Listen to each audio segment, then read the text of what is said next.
Hello everyone, today we've got an interesting video lined up for you, and I've done variations of this video really throughout my career of making content on the cryptocurrency space here on YouTube and more broadly across other platforms. And really what I want to do today is talk about why Hedera. Why Hedera Hashgraph, and why am I an investor in the HBAR token? And throughout my sort of long journey, I had a full head of hair when this started in the cryptocurrency space.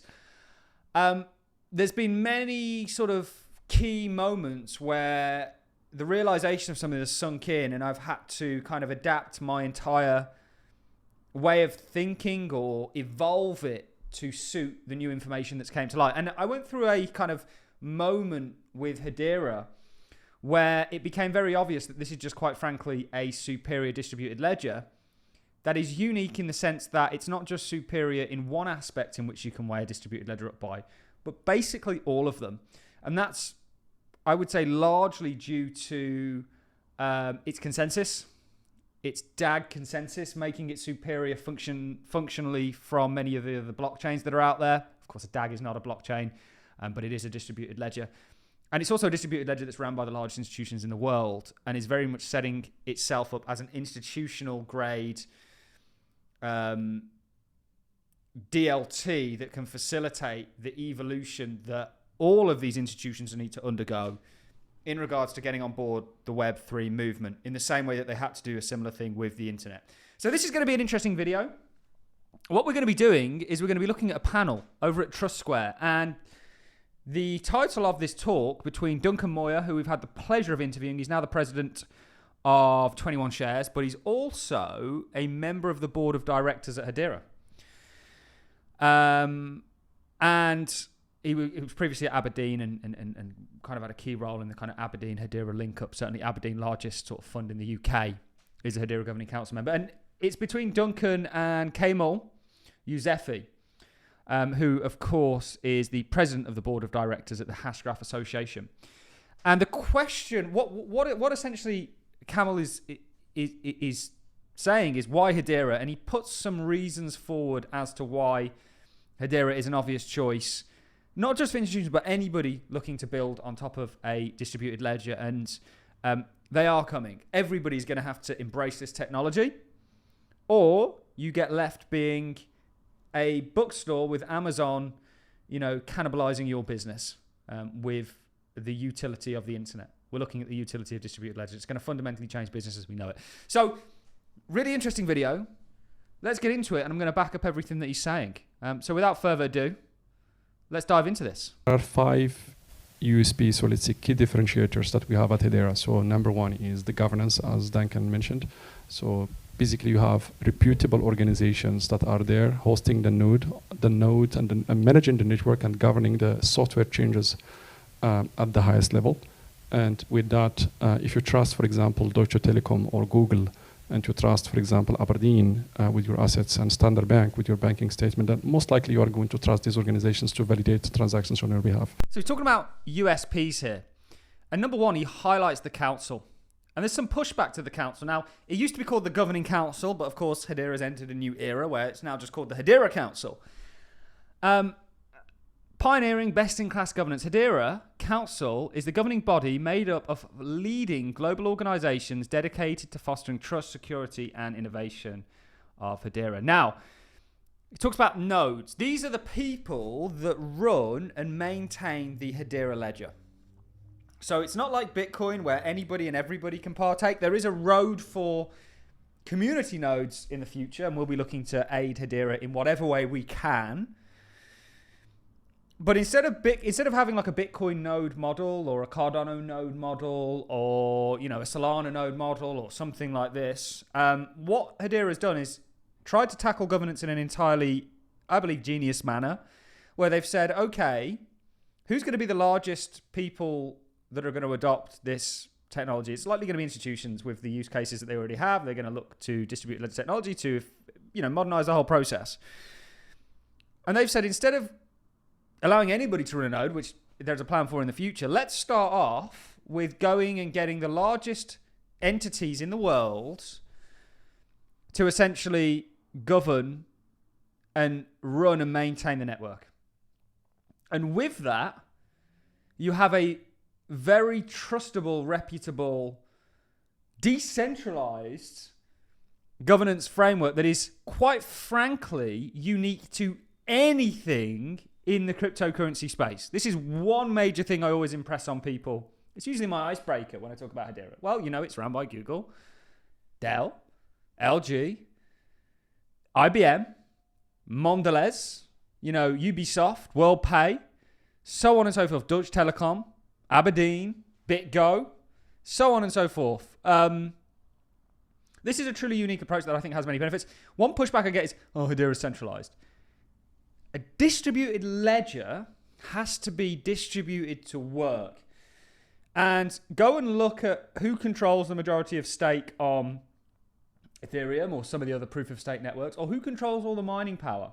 Yes, there may be more nodes as a whole, but it's very concentrated in regards to who controls the lion's share of the network. Whereas with Hedera, each one of these runs 2 nodes, I believe, that have to be in different jurisdictions on different software, so they can't all be on Amazon Web Services like the majority of nodes are out there on Ethereum and other proof of stake networks. It's actually centralized in some, more centralized, it's not centralized because it's a distributed ledger, but it's more centralized in some ways than others, but less in many.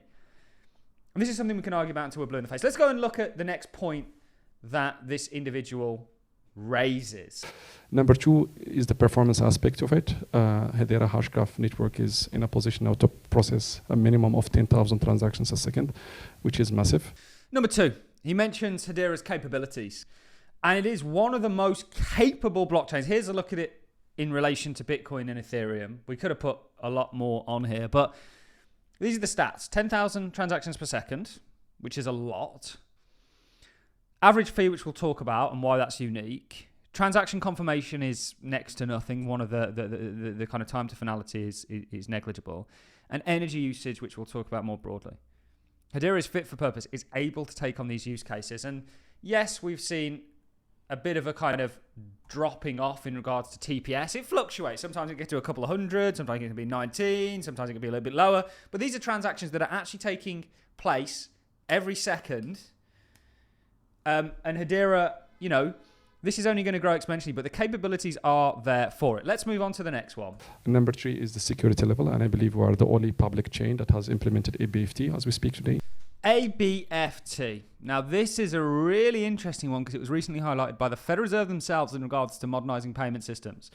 So ABFT, what is asynchronous Byzantine fault tolerant? ABFT.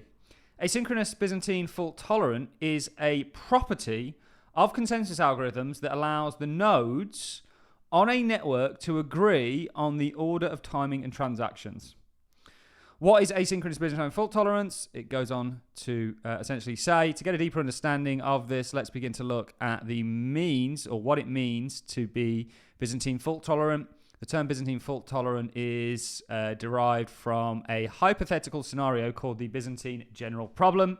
This hypothetical scenario was developed to describe a problem that faces distributed ledger technologies, how to reach a consensus without a central authority. In order to avoid the failure of the distributed ledger system, the system's actors must agree on a concerted strategy, reach consensus when some of these actors are unreliable. The Byzantine general problem essentially looks to break this down. And this Hedera is one of the only, many are working on this, Byzantine fault-tolerant cryptos that there are. And this was a report published by the Fed, Board of Governors of the Federal Reserve System. A Byzantine fault-tolerant database system with potential for modernizing payment systems. Modern payment systems are critical infrastructure for the US and the global economy. And they all utilize computing systems to facilitate transactions. Ooh, what are we talking about here? These computing systems can be vulnerable to failures, and an outage of payment systems could cause a serious ripple effect throughout the economy it supports. And it essentially explores the need for Byzantine fault-tolerant database systems, which is, they're not really databases, they're more accounts, distributed ledgers, And you can see this is a kind of topic on security. Let's move on, because we've got quite a few. I hope you're kind of getting the picture here in regards to Hedera's superiority. Number 4 is, I would call it stability. Stability in 2 dimensions. Number 1, stability in terms of transaction fees. So it's denominated in dollar. So you don't have to worry that much about the Bitcoin price going up or down. So you know exactly as an enterprise or as an SME or as a startup, you predict your transactions a day or a month or a year, and you know exactly how much it's going to cost you. And the second dimension of it is the fact that there will be no fork, because you have a network which is managed and governed by these highly reputable organizations. They were there for the last 50 years and guaranteed they are going to be there for the next 100 years. So let's pause on that one. He talks about, and we'll bring up this again, the cost. And the cost is always denominated in US dollars so that you can figure out how much it's going to cost you to use and utilize this technology. Imagine doing that on Ethereum, certainly on volatility spikes or Bitcoin. And this is another unique property that Hedera has, and it's forkless. This is such a well thought out project and a credit and testimony to the founders and creators, Lehman and Mance. It's hard to bet against this technology. That's a very unique, a USP as he puts it, a unique selling point that Hedera has. Let's continue. And last but not least is the sustainability aspect. We are the greenest public ledger out there. I believe we consume roughly 0.00003 watt an hour. So just to give you a comparison, who does use Visa or a MasterCard here in payments? So the moment you use your Visa card, you consume 100 times more energy, actually 1,000 times more energy than a transaction that Hedera consumes. So with that said, Hedera has been from day one set up to be an enterprise grade. It doesn't exclude startups or SMEs. It is enterprise grade, but still suitable for startups and enterprises. By the way, let me just say that study done, that was just cited there, was done by the University College of London. And what more do we need to say? And then technically when we look at things, so when we look at the charts, it looks amazing. And we know that it fits into the narrative of the direction that the world is going. Why Hedera? We're giving you those answers. Choose to do whatever it is you want, but we're laying down the case for Hedera as being a superior distributed ledger to many of the others out there. Let's continue, and then we'll wrap things up. But moving to the next item, which we just mentioned. Do you mind if I just add one more thing on that? Please. Because you've covered all like the points we basically looked at. Yeah. You can find like DLTs that are secure. You can find DLTs that are fast and are cheap. Yeah. It is really hard to find ones that cover all of these aspects. I think that's one of the actual true unique factors of Hedera, is that it does tick the box across the board. Indeed. And if you want to get like boring kind of financial services nerdy, there's things like, it's probably the only public, maybe one of the only public chains that is also OFAC compliant. Yes. So if you want to worry about, you don't want to have to worry if you're growing a big business or working with banks that you're going to send, gas fees to someone in a sanctioned nation. Yes. It's just a no-brainer to avoid that landmine. Did I say anything else? I think not. I think we can wrap the video up there. I love doing these videos. Why Hedera? That was a great video that I saw circulating. We can back it all up. We've done abbreviations of this kind of video multiple times. We're going to continue to do them because we think new people coming into the space should pay attention to Hedera. Old people in the space, like myself. Like I said, there was a realization point where I kind of went, wow, Hedera is just superior. And we put that argument, or some arguments for that, forward today. That's it from me, guys. I'm going to love and leave you. Have a wonderful day wherever you are, whatever it is you're doing, and I'll see you all in the next one. Thanks for watching, guys. See you soon.